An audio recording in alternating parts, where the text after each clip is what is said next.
going on, guys? Welcome to Pam Unfiltered, where we spill the hottest celeb tea, recap reality TV chaos, and get real about trending news.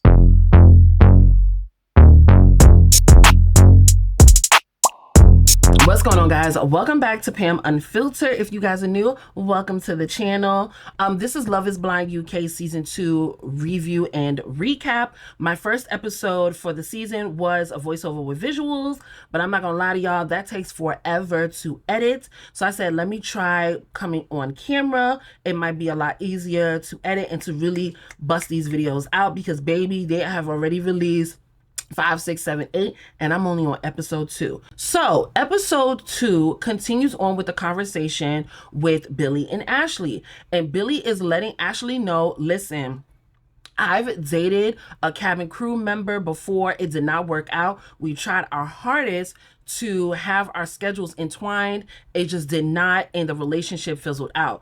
You know, Billy is like, listen, I am on here for a specific reason. I'm not playing. I'm looking for a wife. I'm 35 years old. I want a wife. I want kids. I'm getting older. This is do or die for me, right? So Ashleigh is taking this all in, and she gets nervous because she really cares about Billy and she doesn't want to lose him. She's begging, but she's not really begging. You know, she's like, listen, you know, we have a lot of things in common. Don't allow just my occupation to end this relationship. We have come here to find love, and we have found it in one another. Let us really work on this relationship. Let's continue on this relationship, and I guess we'll deal with the occupation later. She doesn't really mention her occupation, to be honest with you. She's just like really fighting for the relationship. But baby, that's all she needed to say, because Billy was like, all right, you know, I think this could work. And they just decide to continue on. We get her confessional, and she says to us, you know, my job isn't for everyone, but she believes in this relationship with Billy, it's enough and it'll work out. I'm going to tell you guys that is going to be the main issue in their relationship. When after the honeymoon phase, when they have to live together and she has to go to work, I want to see if she's actually going to go to work or she's just going to stay home and just, you know, get to know him. But if she in fact does, it is going to be a major problem. It is going to cause some friction in a relationship. They might have some arguments. And if they even continue on to the wedding portion, I feel like if she doesn't change her job, or she says she's going to change her job, he is not going to marry her.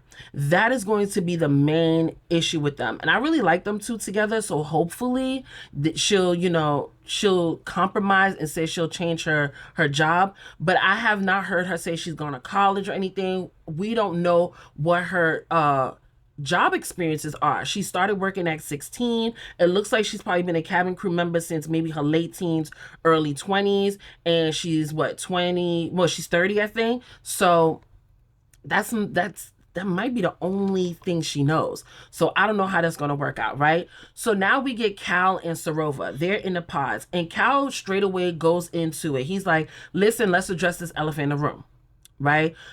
I want to know, will your family have an issue with me being Pakistani or a mixed race person?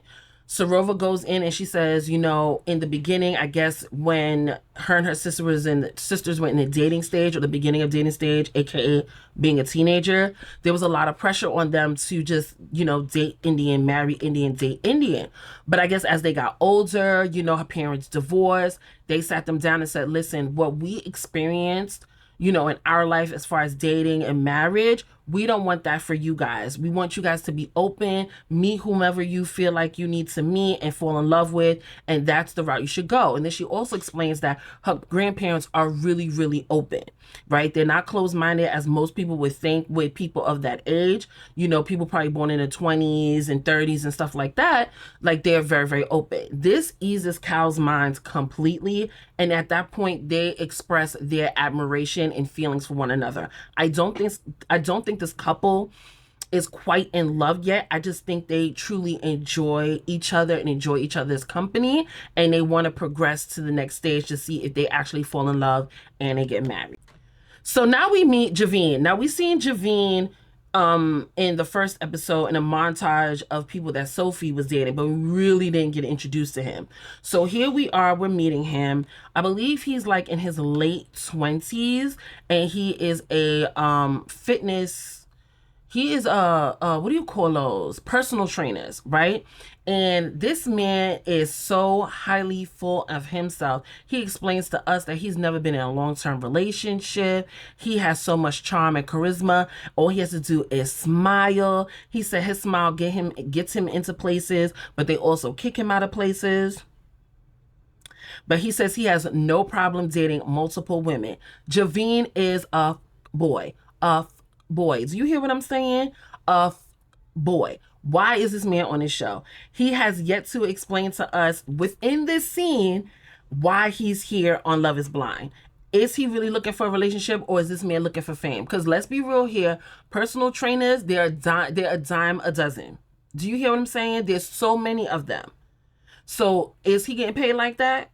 Maybe he's looking to be a content creator. That's why he's on the show. But I don't believe that he's here for love. I just don't. So we get Javen meeting Katisha. Katisha is 31 years old, and she's a makeup artist, and she's a nanny, and she's from Scotland. So when they meet, she explains this to him, and he tells her, that he is a personal trainer. He used to be a footballer for Crystal Palace. I believe that's a football team, but then he had a knee injury. But then when he got surgery, the doctor told him straight up, you will never play football again. So he said the progression of his, I guess his occupation was for him to become a personal trainer. So then he goes in and he asks her, why are you here on Love is Blind? Again, this is a stupid question. It's specifically for him, since he has yet to tell us in his confessional as to why he's here for Love is Blind. So she tells him, I'm here because I haven't had a relationship in 6 years, and I really want to find this connection. I want to find someone to fall in love with, who's genuine, who's supportive. And he's just shaking his head. And my head was like, it ain't him.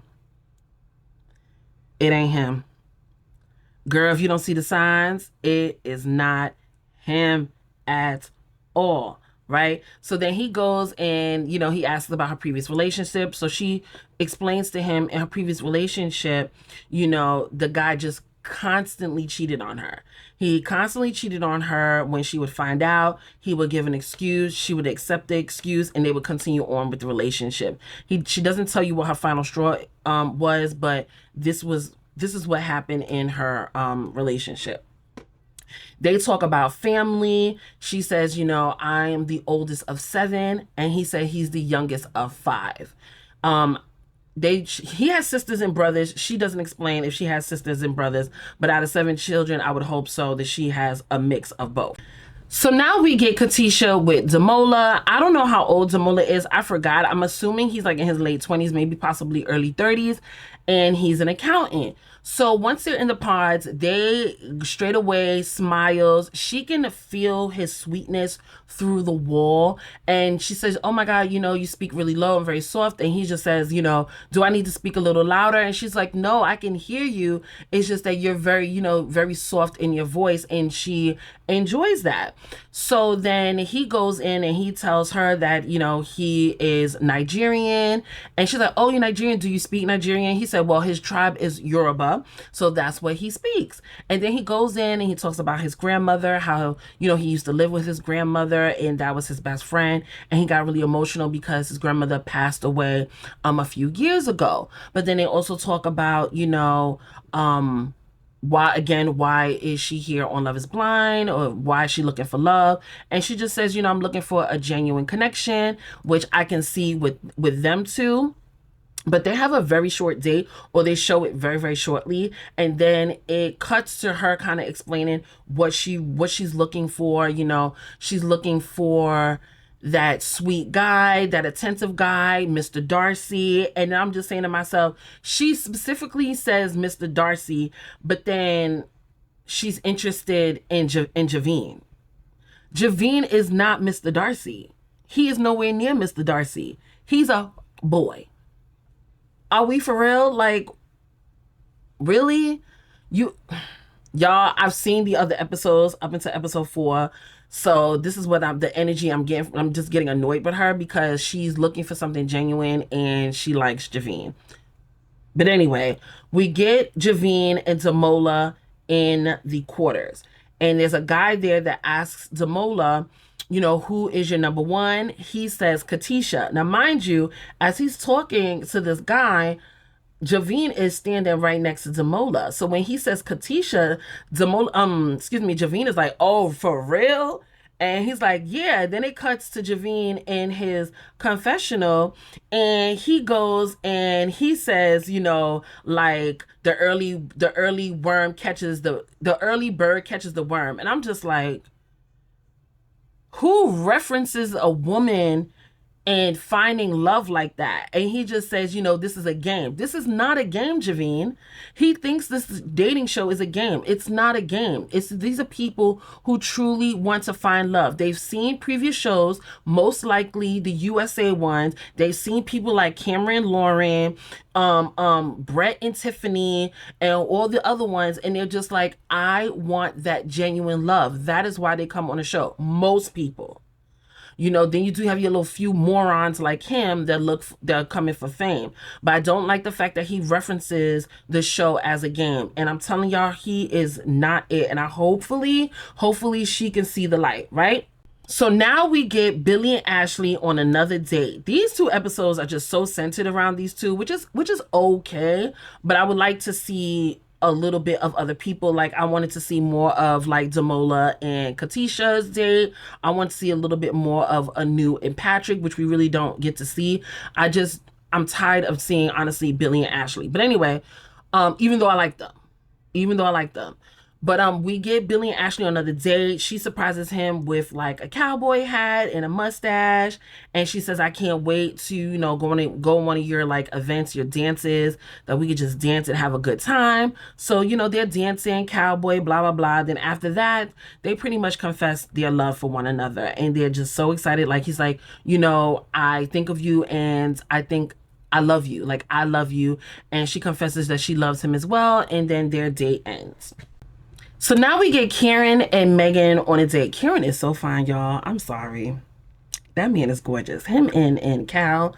Ooh, Lord, they're some fine men. But we get Kirean and Megan on a date. And on this date, Kirean asks Megan, like, what are your insecurities in relationship? And she gets something somewhat a generic answer, but something that's just like, She says, she feels like when she's in a relationship, she's not doing enough. So he kind of accepts that, but he tells her his insecurities. He says, his parents divorced. And his mother wasn't a very good mother. She didn't want to be a mother. And because he experienced that, he notices when he's in relationships, he's a bit needy. Child, I do not like a needy man. I'm a very independent woman. I'm not a needy woman when it comes to relationships. So like to have a needy man, oh Lord, oh my God. I'm like, don't you got something else to do? Like, why are you underneath me? I'm busy. Go over there. Shoot. Like, that me and that person do not mix. But anyway, he expresses like, he's a bit needy because of that. So when he finds his wife, he wants to really pretty much like vet the woman to see if she would be a really good mother, because he did not experience that when he was younger. Then Megan goes and she talks about her experience with her parents. And she said, her parents broke up when she was about 1 year old.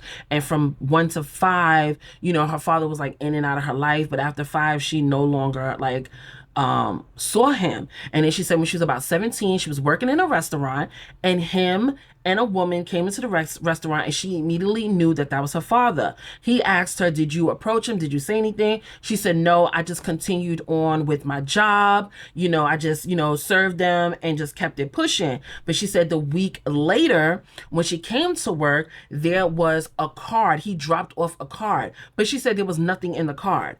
And I'm just like, and she could tell it just hurt her so much, because he wasn't in her life from 5 to 17, which is 12 years. That's a very long time time and crucial times too. Her becoming a teenager, her experiencing being attracted to the opposite sex, and just like, you know, just a lot of things go on between that age, and he just wasn't there to support her and be there for her. And it's just sad because Megan is not the only person who deals with that. A lot of people deal with that. Look what's going on with Kirean. His mother wasn't a mother. It's just really sad that adults do that to their children, and it just becomes generational trauma. And sometimes people break it, but a lot of times they do not. And it's just a really sad thing. And I felt for her because I'm like, why would you give a card and it's empty? You could have kept that. I didn't need that. And she doesn't say at all that she's talked to him ever since. She just said, this is what happened, and then that was it. Sometimes when I hear these experiences too, I'm just like, ooh, y'all need some therapy. Like, some people just really need some therapy to really, really, really hash this stuff out. But, you know, after they discuss that, you know, they talk about how they really truly enjoy one another and how they feel like they're getting closer to one another. Again, I like these two a lot. I just love their genuine connection, and I really hope that these two proceed on. But so now we get Kirean and Sophie in their date, and Kirean explains to her, like, you know, I really want to get to know you, but I feel like you have this wall up, and in this experiment you can't have your wall up. We only have a certain amount of time to get to know one another, to be engaged, to go on our little honeymoon, live together for 4 weeks, and decide if we're gonna be married and stay married. But she's like, that's not how I work. I don't work like that. I don't open up like that. I'm very closed off. And like I said in the first episode, this woman needs therapy, because there's just no way how closed off she is. How are you that closed off and on Love Is Blind? That doesn't, I don't know. I don't understand how this works. It's really weird. So, you know, he leaves it alone. You know, I know he's going to approach it again, but for right now, he just wants to just get, you know, he just wants to go through the date. So he asks her, you know, so what are your big things that you want to achieve in your life? And when I tell you, this woman said, what's on my list is superficial. She wants designer bags. Designer bags, y'all. That's on her list. That's on her list. That's on her list. That's on her list. She wants designer bags. I'm just like, I don't get it. I don't get it. How are you saying this to someone? You want this man to choose you. Mind you, you guys, she knows that Megan has a connection with him, and she chooses to say these things to him. I just can't. But she goes on, you know, and she, outside of that, she tells him, you know, does she think she's like self-sabotaging herself? And, you know, he doesn't really answer her, but clear as day, that's what it is. So the date ends, and we get Billy and Ashleigh again. And at this time, what he does is he proposes to Ashleigh, and Ashleigh says yes. Moving on, we finally get Aanu and Patrick. And baby, when I tell you they still talking about spirituality and religion, I'm just like over it. I feel like when it comes to Patrick, first of all, I think Patrick's full of shit. Let's just put that out there. I think he is full of shit with this listening to the spleen, you know, and a human designer, whatever his job is. He is a what do you call those people? He's a I forgot what you call it. I'll put it up here. I forgot what you named them. But his occupation is as simple as what, and he tries to make it interesting, and it really isn't. And then he talks about I need to feel my I need to listen to my spleen. Please, I don't have time for this. But after their little spiritual religion talk, you know what I mean, they go in and they talk about sex before marriage. She asks him, do you believe in sex before marriage, or do you wait after marriage? And he tells her, no, like, we can get it on before marriage. He said, but if the woman wants to wait, I wholeheartedly will wait. I have no problem. And again, I think he's full of crap. I think he's full of crap. I don't think he'll wait with you, but I don't think I think he would, screw somebody else. I don't know, he just gives me those vibes. He's full of shit. And I'm just gonna say it. He's full of crap, right? So that ends their date. Again, their date is really short. Like, this show is just not featuring Patrick and Aanu. So now we get Kal and Sarover in the pods. Kal proposes to Sarover. He says, will you go on this journey with me? And she says yes. And if you notice, neither one of them says, I love you. Again, these two are heavenly and like, and they are desperate probably to be in love, but they are not in love with one another. Maybe eventually as the journey goes, if they do like each other, that they fall in love. But as of right now, they are not. And I don't even know why they were even picked, but whatever. So now we get a new couple, and it is Jed and Bardah. Jed is from Essex, and he tells us that he has the perfect family. He has the perfect friends. He is looking for his wife. He said on Sundays, his mother makes a beautiful roast, and he is dying to have a wife to bring to his mother's Sunday roast. She is the missing and last piece of the puzzle. So when he goes into the pods, he meets Bardah, Sikkim Bardah, and she's 32 and she is Albanian. So when they talk to one another and they tell each other their ethnicities, which I didn't quite understand. I don't know why they allow them to do that. Like, this is supposed to be Love is Blind. So when you tell people what your ethnicity is, it gives them a visual of what your possible face will look like. So, he tells her that he's half Lebanese. She tells him that she's Albanian, that she grew up, she was born in Kosovo, but moved to England with her family, and she also grew up Muslim, and he as well grew up Muslim. They talk about how, their siblings were able to give them nieces, and how they spoil their nieces, and how they can do it collectively with all 4 nieces. But don't mistake that they both want children.